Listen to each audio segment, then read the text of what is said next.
ಕೆಜಿಎಫ್ನ ಸರ್ಕಾರಿ ಪ್ರಥಮ ದರ್ಜೆ ಕಾಲೇಜು, ದೈಹಿಕ ಶಿಕ್ಷಣ ನಿರ್ದೇಶನಾಲಯ ಮತ್ತು ಬೆಂಗಳೂರು ಉತ್ತರ ವಿಶ್ವವಿದ್ಯಾಲಯ ಕೋಲಾರರವರ ಸಂಯುಕ್ತಾಶ್ರಯದಲ್ಲಿ ಅಂತರ ಕಾಲೇಜು ಮಹಿಳೆಯರ ಥ್ರೋಬಾಲ್ ಪಂದ್ಯಾವಳಿಗಳನ್ನು ನಗರದ ಸರ್ಕಾರಿ ಪ್ರಥಮ ದರ್ಜೆ ಕಾಲೇಜಿನಲ್ಲಿ ಏರ್ಪಡಿಸಲಾಗಿತ್ತು. ಈ ಕಾರ್ಯಕ್ರಮದಲ್ಲಿ ನಗರಸಭಾ ಪೌರಾಯುಕ್ತರಾದ ಪವನ್ ಕುಮಾರ್, ಬಸವನಪೇಟೆ ವೃತ್ತ ನಿರೀಕ್ಷಕರಾದ ನವೀನ್, ಪಿಎಸ್ಐ ತ್ಯಾಗರಾಜ್, ಕಾಲೇಜಿನ ಪ್ರಾಂಶುಪಾಲರಾದ ಡಾ ಕೆ ನಾರಾಯಣ್ ಹಾಗೂ ಇತರರು ಹಾಜರಿದ್ದರು.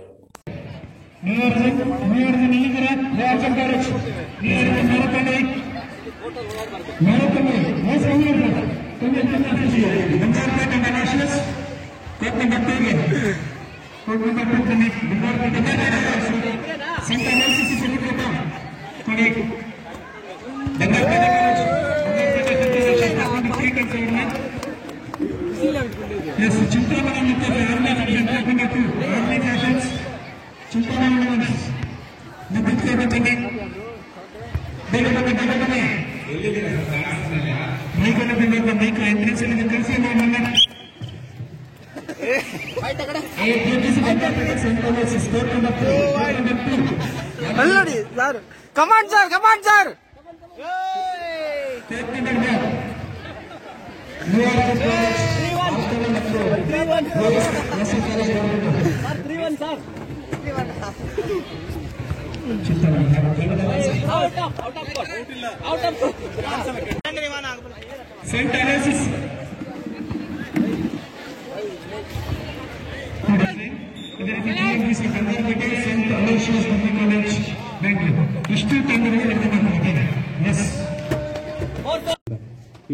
ಇವರ ಸಂಯುಕ್ತ ಆಶ್ರಯದಲ್ಲಿ ಏನು ಇವತ್ತು ಮಹಿಳೆಯರ ಥ್ರೋಬಾಲ್ ಪಂದ್ಯಾವಳಿಗಳು ನಡೀತದೆ, ಅದಕ್ಕೆ ಎಲ್ಲರನ್ನೂ ಆದರದಿಂದ ಸ್ವಾಗತ ಮಾಡ್ತಾ ಇದ್ದೀನಿ. ಮೇಡಮ್ ಅವರು, ರೂಪಕಲಾ ಮೇಡಮ್ ಅವರು ಬರಬೇಕಾಗಿತ್ತು, ಕಾರಣಾಂತರದಿಂದ ಅವರು ಬರೋದು ತಡ. ಅದೇ ರೀತಿ ವೇದಿಕೆಯ ಮೇಲೆ ಇರುವಂಥ ನಾರಾಯಣ್ ಸರ್ ಆಗಿರ್ಬೋದು, ಸರ್ಕಲ್ ಇನ್ಸ್ಪೆಕ್ಟರ್ ಆಗಿರೋ ನವೀನ್ ಸರ್, ಸಬ್ ಇನ್ಸ್ಪೆಕ್ಟರ್ ಆಗಿರುವಂಥ ತ್ಯಾಗರಾಜ್ ಸರ್ ಅವ್ರಿಗೂ ಆದರವಾದ ಸ್ವಾಗತ ಮಾಡ್ತಾ ಇದ್ದೀನಿ. ಜಾಸ್ತಿ ನಿಮ್ಮನ್ನು ಹೆಲ್ಡಪ್ ಮಾಡ್ಕೊಳ್ಳೋದಿಲ್ಲ. ಏನು ನೀವು ಪ್ರೊಫೆಷ್ನಲ್ ಸ್ಪಿರಿಟ್, ಸ್ಪೋರ್ಟ್ಸ್ ಎಂತೂಸಿಯಾಸಮ್ ಇಟ್ಕೊಂಡು ಈಗ ಹೇಳ್ತಿದ್ರು ತಾವು, ಕೆಲವರು ಇಲ್ಲಿ ಗೌರಿಬಿದನೂರಿಂದ ಬಂದಿದ್ದೀರಂತ ಇಲ್ಲಿ ಗೇಮ್ಸ್ ಆಡೋದಕ್ಕೆ. ಅದೇ ರೀತಿಯ ಮನೋಭಾವ, ಅದೇ ರೀತಿಯ ಚೈತನ್ಯ, ಅದೇ ರೀತಿಯ ಉಲ್ಲಾಸದಿಂದ ನೀವು ಈ ಕಾರ್ಯಕ್ರಮದಲ್ಲಿ ಈ ಸ್ಪೋರ್ಟ್ಸಲ್ಲಿ ಭಾಗವಹಿಸ್ಕೊಂಡು ಸೋಲ್ತೀರೋ ಗೆಲ್ಲೋದು ಒಂದೇ ಒಂದು ಟೀಮು, ಬಟ್ ಅದೇ ಮನೋಭಾವದಲ್ಲಿ ಇನ್ನೊಂದು ಚಾನ್ಸ್ ಇದೆ ಅಂತ ಇಲ್ಲಿಂದ ನಾವು ಹೋಗ್ಬೇಕಾಗಿ ನಿಮ್ಮನ್ನು ಕೇಳ್ಕೊಳ್ತೀನಿ. ಈ ಚಿಕ್ಕದಾಗಿ ಮಾತಾಡೋಕ್ಕೆ ತಾವು ಅವಕಾಶ ಮಾಡಿಕೊಟ್ಟಿದ್ದಕ್ಕೆ ಎಲ್ಲರಿಗೂ ಧನ್ಯವಾದ. ಆಸೀನರಾದಂತಹ ಎಲ್ಲ ಜನರಿಗೆ ಮತ್ತೊಮ್ಮೆ ನಮಸ್ಕಾರಗಳು. ಅದೇ ರೀತಿ ವಿವಿಧ ಕಾಲೇಜುಗಳಿಂದ ಸುಮಾರು 26 ಕಾಲೇಜುಗಳಿಂದ 26 ತಂಡಗಳು ಬಂದಿದ್ದಾವೆ ಇಲ್ಲಿಗೆ.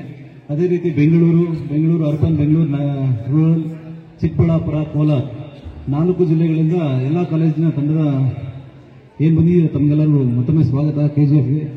ಕೆಜಿಎಫ್ ಒಂದು ದೊಡ್ಡ ಹಿಸ್ಟ್ರಿ ಇದೆ ಸ್ಪೋರ್ಟ್ಸಲ್ಲಿ. ಕೆಜಿಎಫ್ನಲ್ಲಿ ಎಲ್ಲ ರೀತಿಯ ಸ್ಪೋರ್ಟ್ಸಲ್ಲೂ 100% ಒಂದೊಂದು ಕಾಲೇಜಲ್ಲಿದೆ, ಎಲ್ಲ ರೆಕಗ್ನೈಸ್ ಆಗಿದ್ದಾರೆ, ಅಂತಾರಾಷ್ಟ್ರೀಯ ಮಟ್ಟದಲ್ಲಿ ರೆಕಗ್ನೈಸ್ ಆಗಿದ್ದಾರೆ.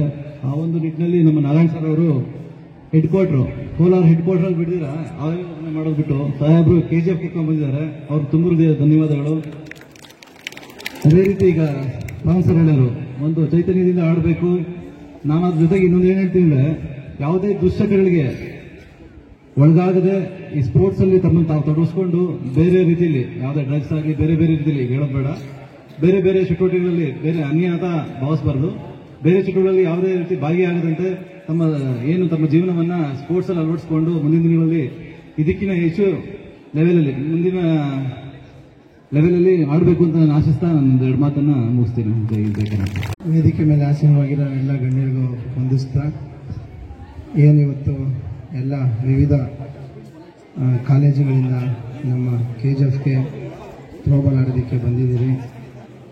ಎಲ್ಲ ತಂಡಗಳಿಗೂ ಆಲ್ ದ ಬೆಸ್ಟ್ ಹೇಳ್ತಾ, ಕ್ರೀಡಾ ಮನೋಭಾವನ ಎತ್ತಿ ಹಿಡಿತೀರಿ ಅಂತ ಹೇಳ್ತಾ, ಕ್ರೀಡಾ ಸ್ಫೂರ್ತಿನ ಮೆರಿತೀರಿ ಅಂತ ಹೇಳ್ತಾ, ಎಲ್ಲರೂ ನಮ್ಮ ಪವನ್ ಸರ್ ಹೇಳ್ದಂಗೆ ಸೋಲು ಗೆಲುವು ಎಲ್ಲವನ್ನು ಸಮಾನವಾಗಿ ಸ್ವೀಕರಿಸಿ, ವಿಶೇಷವಾಗಿ ಯುವಶಕ್ತಿಗೆ ಕ್ರೀಡೆ ಬಹಳ ಮುಖ್ಯ. ಆ ಕ್ರೀಡೆನ ನೀವೆಲ್ಲ ಕ್ರೀಡೆ ಎತ್ತರಿದ್ದಾರೆ. ಈಗ ಎಲ್ಲ ಬೇರೆ ನಮ್ಮ ನವೀನ್ ಸರ್ ಹೇಳ್ದಂಗೆ ಎಲ್ಲ ಯುವಶಕ್ತಿ ಬೇರೆ ದುಶ್ಚಟಗಳಿಗೆ ದಾಸರಾಗ್ತಿದ್ದಾರೆ. ನಮ್ಮ ಇಲ್ಲಿರುವಂತಹ ಯುವ ಈಗ ಕ್ರೀಡೆಗಳ ಮನೋಭವಿಸ್ತಾ ಇದ್ದಾರೆ. So Young India, youth India, ಈ ಹೆಲ್ತಿ ಇಂಡಿಯಾ ಅಂತ ನಮ್ಮ ಪ್ರಧಾನಮಂತ್ರಿ ಅವರ ಒಂದು ಕನಸು ನಮ್ಮ ಯುವಶಕ್ತಿಯಲ್ಲಿದೆ. ಸೊ ಯುವಶಕ್ತಿ, ಸದೃಢ ಯುವಶಕ್ತಿ ಇದ್ರೆ ಸದೃಢ ರಾಷ್ಟ್ರ ನಿರ್ಮಾಣ ಮಾಡಬಹುದು. ಸೊ ನೀವೆಲ್ಲ ಆ ಒಂದು ನಿಟ್ಟಿನಲ್ಲಿ ಕೆಲಸ ಮಾಡ್ತೀರ ಅಂತ ಹೇಳ್ತಾ ಮತ್ತೊಮ್ಮೆ ಎಲ್ಲರಿಗೂ ಒಳ್ಳೆಯದಾಗಲಿ, ಆಲ್ ದ ಬೆಸ್ಟ್ ಅಂತ ಹೇಳ್ತಾ ನಾನು ಎರಡು ಮಾತುಗಳನ್ನು ಮುಗಿಸ್ತಾ ಇದ್ದೀನಿ. ಗಣ್ಯರಿಗೂ ಸಹ ನನ್ನ ಹೆಸರು ನಂದಿನಿ. ನಾನು ಜಾಸ್ತಿ ಮಾತಾಡೋದಕ್ಕೆ ಇಷ್ಟ ಇಲ್ಲ, ಬಿಕಾಸ್ ನಿಮ್ಮ ಜಾಗದಲ್ಲೇ ಇದ್ದಿದ್ದೀನಿ. ಇದೇ ತರ ನೀವ್ ಹೆಂಗ್ ಕೂತಿದ್ದೀರಾ ಅದೇ ತರ ಕೂತು ಕ್ರೀಡೆಯನ್ನು ತುಂಬಾ ಇಷ್ಟಪಟ್ಟು ಆಡಿದ್ದೀನಿ. ಚಿಕ್ಕ ವಯಸ್ಸಿಂದಾನು ಥ್ರೋಬಾಲ್ ಆಡ್ತಾ ಇದ್ದೀನಿ, ಎಲ್ಲ ಲೆವೆಲ್ಸು ಆಡಿದ್ದೀನಿ. ನಾನು ನಿಮ್ಮಲ್ಲಿ ಕೇಳಿಕೊಳ್ಳೋದೇನಂದ್ರೆ, ಥ್ರೋಬಾಲ್ ಇದೆ ಈ ಗೇಮಲ್ಲಿ, ನಮಗೆ ಮುಂದೆ ಏನು ಫ್ಯೂಚರ್ ಇಲ್ಲ ಅಂತ ಯೋಚನೆ ಮಾಡಬೇಡಿ. ಇವತ್ತು ನಾನು ಇಲ್ಲಿದ್ದೀನಿ ಅಂದ್ರೆ ನೀವು ಈ ತರ ಬಂದು ನಿಲ್ಬೋದು. ನಿಮ್ಮಲ್ಲಿ ಒಂದು ಪ್ಯಾಷನ್ ಅಂತ ಇರುತ್ತೆ ಈ ಗೇಮ್ಗೆ. ನೀವು ಎಲ್ಲೆಲ್ಲಿಂದನೂ ಎಷ್ಟೆಷ್ಟು ಕಷ್ಟದಿಂದ ದಾಟ್ಕೊಂಡು ಎಲ್ಲ ಇವತ್ತೊಂದು ಮ್ಯಾಚ್ ಆಡಕ್ ಬಂದಿದ್ದೀರಾ. ಇದೇ ಛಲನ ಯಾವತ್ತೂ ಇಟ್ಕೊಳ್ಳಿ. ಆಪರ್ಚುನಿಟೀಸ್ ನಿಮ್ಗೋಸ್ಕರ ಕಾಯ್ತಾ ಇದೆ, ನೀವು ಅದಕ್ಕೆ ರೆಡಿ ಆಗಬೇಕು. ನಿಮ್ಗೆ ಎಷ್ಟೇ ತಡ ಇದ್ರು ನಿಮ್ಗೆ ಇಷ್ಟ ಇದ್ದಿದ್ನ ಮಾಡಿ. ಮೇನ್ಲಿ ಹೆಣ್ಮಕ್ಳಾಗಿ ನಮ್ಗೆ ಮನೆಯಿಂದ, ಫ್ಯಾಮಿಲಿ ಎಲ್ಲ ಕಡೆಯಿಂದ ಅಪೋಸಿಷನ್ಸ್ ಬರ್ತಾನೆ ಇರುತ್ತೆ. ಆದ್ರೆ ನೀವು ಹೆಂಗೆ ಅದರಲ್ಲಿ ನಿಂತು ನಿಮ್ಗೆ ಏನ್ ಬೇಕು ಅಂತ ಈ ಲೋಕಕ್ಕೆ ನೀವ್ ಯಾವಾಗ ಹೇಳ್ತಿರೋ ಅವಾಗ ನಿಮ್ಗೆ ಬೇಕಾಗಿರೋದೆಲ್ಲ ಇಲ್ಲಿ ಮಾಡ್ಕೊಡ್ತಾರೆ. ಅದಕ್ಕೆ ನಾನೇ ಒಂದು ಎಕ್ಸಾಂಪಲ್ ಆಗಿರ್ಬೋದು. ಇಲ್ಲಿ ಥ್ರೋಬಾಲ್ ಅನ್ನೋದು ನನ್ನ ಲೈಫಲ್ಲಿ ತುಂಬಾನೇ ಹೆಲ್ಪ್ ಮಾಡಿದೆ. ನಾನು ಇಷ್ಟ ಮಟ್ಟಿಗೆ ಬಂದಿದ್ದೀನಿ ಅನ್ನೋದೇ ಒಂದು ಖುಷಿ ಕೊಡುತ್ತೆ. ಎಲ್ಲ ಹೇಳ್ತಿದ್ರು ನೀನು ಬೇರೆ ಸ್ಪೋರ್ಟ್ಸ್ ಆಡ್ಬೋದಲ್ವಾ, ಇದರಲ್ಲಿ ಏನೋ ಅಷ್ಟು ರೆಕಗ್ನಿಷನ್ ಇಲ್ಲ ಅಂತ. ಆದ್ರೂ ನನಗೆ ಗೊತ್ತಿತ್ತು ನನ್ನ ಮನಸ್ಸಿಗೆ ಖುಷಿ ಕೊಡೋದು ಯಾವಾಗೂ ನಾನು ಕೋರ್ಟಲ್ಲಿ ಬಂದು ಆಡೋವಾಗ. ಎಷ್ಟೋ ಸರಿ ಸೋತ್ರು ಗೆದ್ರು ಅದೊಂಥರ ಖುಷಿ. ನಾನು ಥ್ರೋಬಾಲ್ ಪ್ಲೇಯರು, ನಾನು ಸ್ಪೋರ್ಟ್ಸ್ ಮ್ಯಾನ್ ಅಂತ ಹೇಳ್ಕೊಳ್ಳೋಕ್ಕೆ.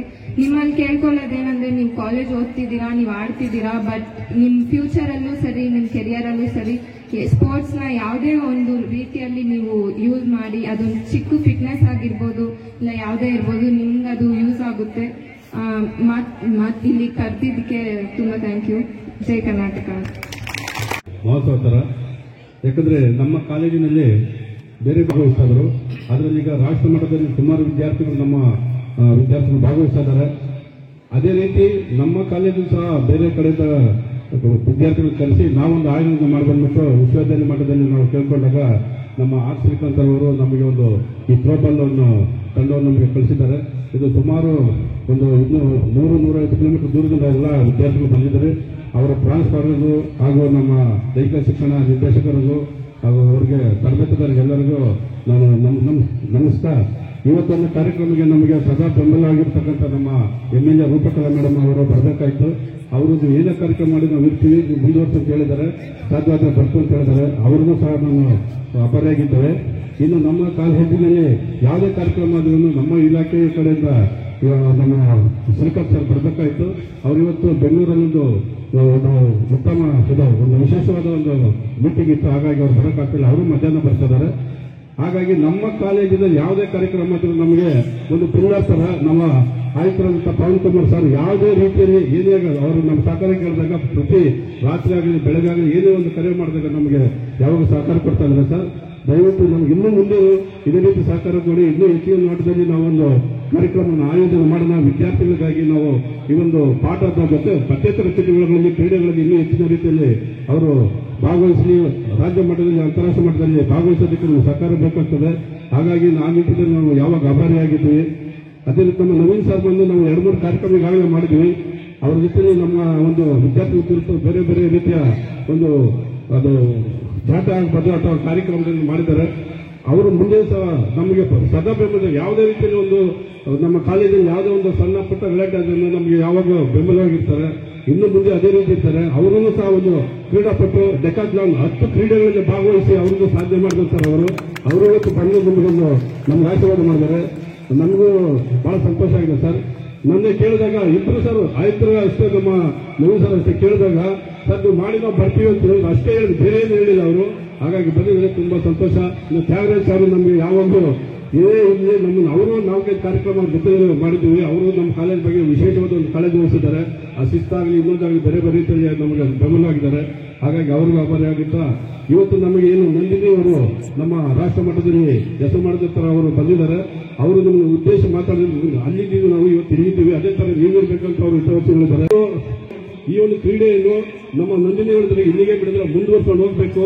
ಇದು ದೈಹಿಕವಾಗಿ ಮಾನಸಿಕವಾಗಿ ನಮಗೆ ಒಳ್ಳೆ ರೀತಿಯ ಒಂದು ಯಾವಾಗ ಒಂದು ಉತ್ಸಾಹ ರೀತಿಯ ಒಂದು ಕ್ರೀಡೆ ಒಂದು ಸಪೋರ್ಟ್ ಆಗಿರ್ತದೆ ಅಂತ ಹೇಳ್ತಾ ನಿಮ್ಗೆಲ್ಲ ಒಳ್ಳೇದಾಗಲಿ ಅಂತ ಹೇಳ್ತಾ ಮತ್ತೊಮ್ಮೆ ಎಲ್ಲ ಪ್ರಾಂಶುಪಾಲರಿಗೂ ಮತ್ತೆ ದೈಹಿಕ ಶಿಕ್ಷಣ ನಿರ್ದೇಶಕರಿಗೂ ಹಾಗೂ ನಮ್ಮೆಲ್ಲ ವೇದಿಕೆ ಗಣ್ಯರಿಗೆ, ನನ್ನ ಸಹೋದ್ಯೋಗಿ ಮಿತ್ರರಿಗೆ, ವಿದ್ಯಾರ್ಥಿಗಳಿಗೆ ಎಲ್ಲರ ಆಭಾರಿಯಾಗಿದ್ದೇನೆ. ಮತ್ತೆ ಒಂದು ಸುತ್ತ ನನ್ನ ಎರಡು ಮಾತು ನಿಮ್ಗೆಲ್ಲ ಒಳ್ಳೇದಾಗಲಿ. ಜೈ ಹಿಂದ್, ಜೈ ಕರ್ನಾಟಕ. ವತಿಯಿಂದ ಅಭಿನಂದನೆಗಳನ್ನ ನಿಮ್ಮೆಲ್ಲರ ಕರತಾಡ ಮೂಲಕ ಸಲ್ಲಿಸಿದ್ದೇವೆ.